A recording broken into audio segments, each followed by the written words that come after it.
question po. Pakilala mo na ba si Gagot? Yan qualification po from St. Pedro's. Yung experience po nung past pageant po. Yes, kung anong pageant, tapos ano ka? Laguna Lesbian King po sa amin po sa Laguna. Second runner-up po ako. Siguro po ang experience ko, sa lahat ng pageant po talaga kahit biyasa ka na o hindi, yung kaba nandun po talaga. And kailangan po pinaghahandaan po talaga. Hindi basta-basta. How about the others? Hi, I'm Pao Paraon po and naging candidate na po ako ng That's My Tomboy sa It's Showtime.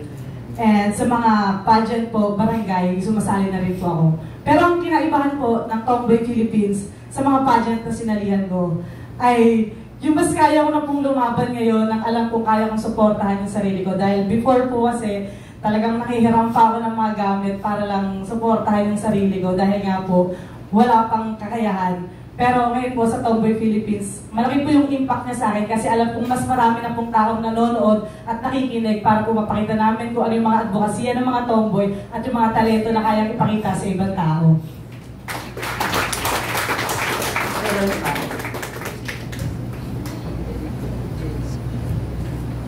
Hi, I'm Jelly Pablo and I'm representing Navotas City. So I'm a proud advocate, tomboy of joining past pageants, also created by Ms. Cheek and Mr. Poey Santos under Les's production.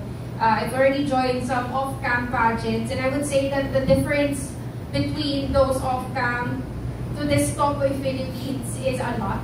This has been months preparation for us. We've been juggling our work, our life in this pageant, so it's not really easy. But it's exciting because this is the very first national pageant for tomboys, and it's time for us to come out and show what we have to show.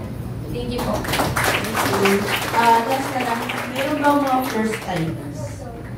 First-timers yun po. Ano yung mga in-expect nyo sa pageant na? Hello po, it's Yanko from Iligan City. Yung mga naging expectations ko kasi before, kasi ang experience ko lang with pageants, Miss Universe. So, pagdating kasi sa mga pageants na pang tomboy, wala siya masyado kahit sa lugar namin. Ang alam ko lang mga barangayan.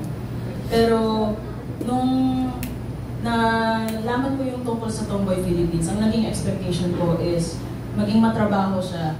Kasi, na-layout na nila Miss Cheat at nila Sir Howie yung maging preparation namin months before. And naging totoo nga yung expectation na yun.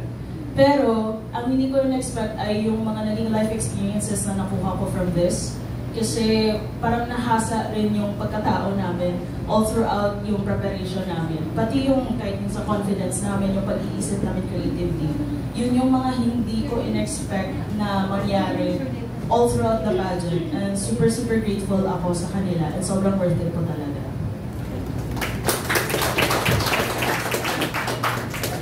May iba po bang first time? Sige. Magandang hapon po. Ako nga pala si Antoy De Loso from Coronadal City, South Cotabato po. Yung experience ko po bilang first timer po sumali sa pageant na to ay sobrang-sobra po. Lalong-lalo na nagpapasalamat ako dahil isa ako sa 30 candidates na nakasali dito at ibang lugar pa po ako, sa Mindanao pa po galing. At very proud po na nakita ko mismo yung lugar namin na grabe yung suporta para makarating dito sa Manila at suportahan tong first ever na national pageant ng mga tomboy.